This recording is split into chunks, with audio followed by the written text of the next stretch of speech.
नमस्कार, आदाब। मैं हूं वकार अहमद और आप देख रहे हैं इंडिया फर्स्ट रिपोर्ट्स।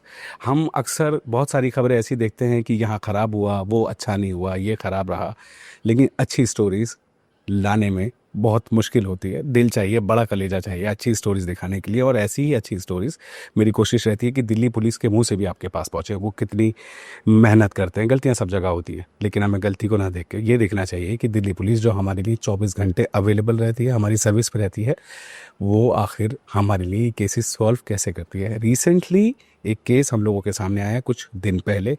एक अनआइडेंटिफाइड बॉडी पुलिस को मिलती है और उसके बाद पुलिस छानबीन में लग जाती है। उस छानबीन को करते करते करते करते इतना डीप पुलिस उतर जाती है कि वो केस हफ्ते भर में सॉल्व हो जाता है। मेरे साथ additional DCP south east district Aishwarya Sharma है। मैं जानना चाहूँगा ऐश्वर्या से कि ये पूरा केस है क्या, और आप जानिए ताकि आप जागरूक हों, आपको पता हो कि पुलिस आपके पीछे आपकी हेल्प करने के लिए बैठी है। ऐश्वर्या, बहुत बहुत स्वागत है आपका। आप मुझे बताइए ये केस क्या था। जी हाँ, बिल्कुल। 11 तारीख को लगभग 11:30 बजे हमें एक पीसीआर कॉल मिली कि करनी शूटिंग रेंज के बाद पास एक बॉडी मिली है जो कि अनआइडेंटिफाइड डेड बॉडी है, जिसमें हमें कोई पहचान पत्र, कोई आइडेंटिफिकेशन कार्ड कुछ नहीं मिला है। और वो बॉडी का जब लोकल इंक्वायरी किया है तो भी कोई उसे आइडेंटिफाई नहीं कर पा रहा था। तो पुलिस के लिए सबसे पहला चैलेंज था कि उस बॉडी को आइडेंटिफाई करें कि वो किसका पार्थिव शरीर है। तो इसके लिए हमने लगभग 500 सीसीटीवी कैमरा रोड जो एमबी रोड पे हैं, संगम विहार के साइड पूरी रोड पे हमने चेक किए। और उसके अलावा हमने लोकल रेसिडेंट से भी कई से पूछताछ की, पर हमें कोई सफलता प्राप्त नहीं हुई। उसके बाद हमारे एक सीनियर ऑफिशियल ने उसके जो फिंगरप्रिंट्स हैं वो लिए और उनको कंपैरिजन के लिए फिंगरप्रिंट ब्यूरो भेजा।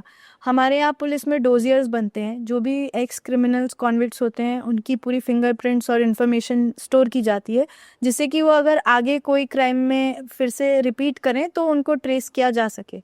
तो उनने सोचा कि एक बार ये कोशिश भी कर लेते हैं। इस कोशिश से हमें सफलता मिली और विक्टिम जो था, जिसकी डेथ हुई थी, उसको हम आइडेंटिफाई कर पाए। वो उसका नाम राकेश था और वो प्रीवियसली एक रेप और अबडक्शन के मामले में कन्विक्ट रह चुका था। ये मुकदमा काफ़ी पुराना था और इसके थ्रू हमारा फर्स्ट ब्रेक थ्रू आया, जिसमें हमने राकेश को आइडेंटिफाई किया। और इससे ये पता चला कि राकेश मदनगिर नाम के एरिया में रहता था और ये इंसिडेंट मोस्ट प्रोबेबली मदनगिर का है और फिर फाइनली बॉडी लाके यहाँ पे फेंक दी गई है। अब जब हमारी टीम ने इस पे अलग से जब ये आइडेंटिफाई हो गया तो मदनगिर में हमारी टीम ने फिर से कई सीसीटीवी चेक किए, आइडेंटिफाई किया, लोकल इंक्वायरी की। तो उसमें एक जगह एक हमें बहुत सरप्राइजिंग चीज़ मिली कि जो विक्टिम ने टी शर्ट पहनी थी जब हमने उसकी बॉडी रिकवर की थी, वो टी शर्ट पहने हुए एक दूसरा आदमी हमें फुटेज में दिखा 1-2 दिन पहले। जिससे कि हमें ये समझ आया कि जो विक्टिम है उसने उसकी जो बॉडी हमें मिली है और जो कपड़े उसने पहले पहने हैं वो अलग हैं और ये कोई दूसरे आदमी ने ये शर्ट पहनी है। ये हमारे लिए एक मेजर क्लू बना और इससे हम अपने 2 अक्यूज्ड तक पहुंचे, जिनका नाम गौरव उर्फ मुल्ली है और दूसरे का नाम वेंकटेश उर्फ राजा है। और उनने उस हमारे विक्टिम की हत्या करके उसको, जो नाक, जब उसकी हत्या हुई तो उसके नाक से ब्लीडिंग हुई तो पूरी टी शर्ट भीग गई। तो उनने वो टी शर्ट स्वैप करके उसको अपनी टी शर्ट पहना दी। इस तरीके से हमें जो बॉडी मिली उसमें जो टी शर्ट थी वो वेंकटेश की टी शर्ट थी जो उसने क्राइम करने के बाद पहना दी थी। तो ये हमारे लिए एक बहुत बड़ी ब्रेक थ्रू क्लू हुई। इसके अलावा ये जो दोनों ही थे, ये तीनों एक्चुअली आपस में साथ में बैठ के शराब पीते थे, जिसमें जो ये राकेश था, ये और वेंकटेश जान पहचान के थे। और वेंकटेश को ऐसा शक था कि उसकी वाइफ का अफेयर राकेश के साथ चल रहा है। तो ये एक मोटिव बना मर्डर का। दूसरा एक और मोटिव था कि उसने कई बार राकेश को पैसे दिए थे जो उसने वापस नहीं किए थे, और उस दिन भी उसको कोई पैसे दिए थे जो उसने वापस नहीं किए। तीनों दारू पी रहे थे साथ में, और इसी चीज़ से गुस्सा होकर जो वेंकटेश था उसने और उसके साथी गौरव उर्फ मुल्ली ने हमारे विक्टिम की दीवार पे सर पटक पटक के हत्या कर दी। साथ ही साथ रॉड और बेल्ट से भी उसे काफ़ी मारा। और जो उसकी मेन कॉज ऑफ डेथ थी वो उस हेड पे जो कंकशन हुआ दीवार से पुश करने से वो हुआ।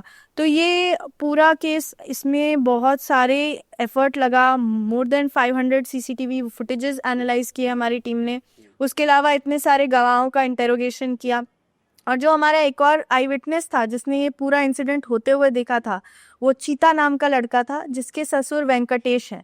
मतलब उसको भी हमने शुरू में आइडेंटिफाई किया, अब हमने उसका स्टेटमेंट भी कराया है और वो अब हमारे लिए गवाह का काम कर रहा है, क्योंकि उसने आंखों देखा पूरा बताया और उसकी वजह से ही हम अक्यूज तक पहुंच पाए और दोनों अक्यूज को हम अरेस्ट कर पाए। ऐश्वर्या, ये पूरी स्टोरी सुनने के बाद मुझे 2-3 सवाल मेरे दिमाग में आते हैं। वो ये हैं कि आपको लगता है कि अब पुलिसिंग टेक्नोलॉजी पे भी बहुत निर्भर हो गई और टेक्नोलॉजी उसमें बहुत हेल्प कर रही है? जैसे आप बता रहे हो कि आपने सीसीटीवी फुटेज आइडेंटिफाई किए, आपने उसके फिंगरप्रिंट ट्रेस किए। ये सब चीज़ें हम फिल्मों में देखते हैं कि भाई यूएस के किसी फिल्म में हो रहा है, लेकिन अब हमारे पास भी टेक्नोलॉजीज ऐसी हैं कि इस बात से ये पता लगे कि मुजरिमों को जो जुर्म करते हैं उनको ट्रेस करना बहुत आसान है पुलिस के लिए।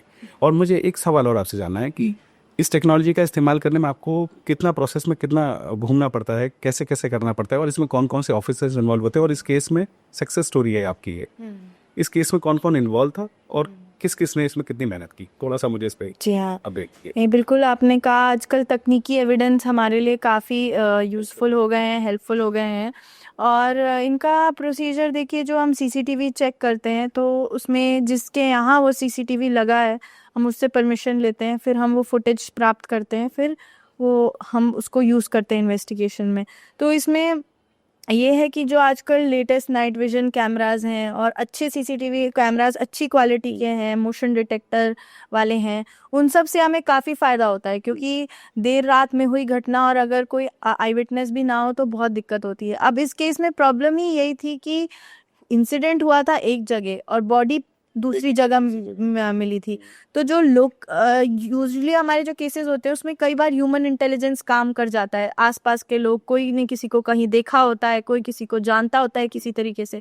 बट इस केस में हमारे पास कोई लोकल ह्यूमन इंट काम नहीं किया, क्योंकि वो बॉडी उधर की थी नहीं, वो रहने वाला उधर का था ही नहीं, उसको कोई जानता ही नहीं था। तो इस केस में हमें सीसीटीवी फुटेज से ये हेल्प मिली कि हम ट्रेस कर पाए कि कैसे उसकी बॉडी वहाँ पे फेंकी गई। फिर जैसे आपने बताया, फिंगरप्रिंट से हमें ये आइडेंटिफाई हो गया कि उसकी आइडेंटिटी क्या थी, और वहाँ से फिर हम उसके एड्रेस तक पहुँचे।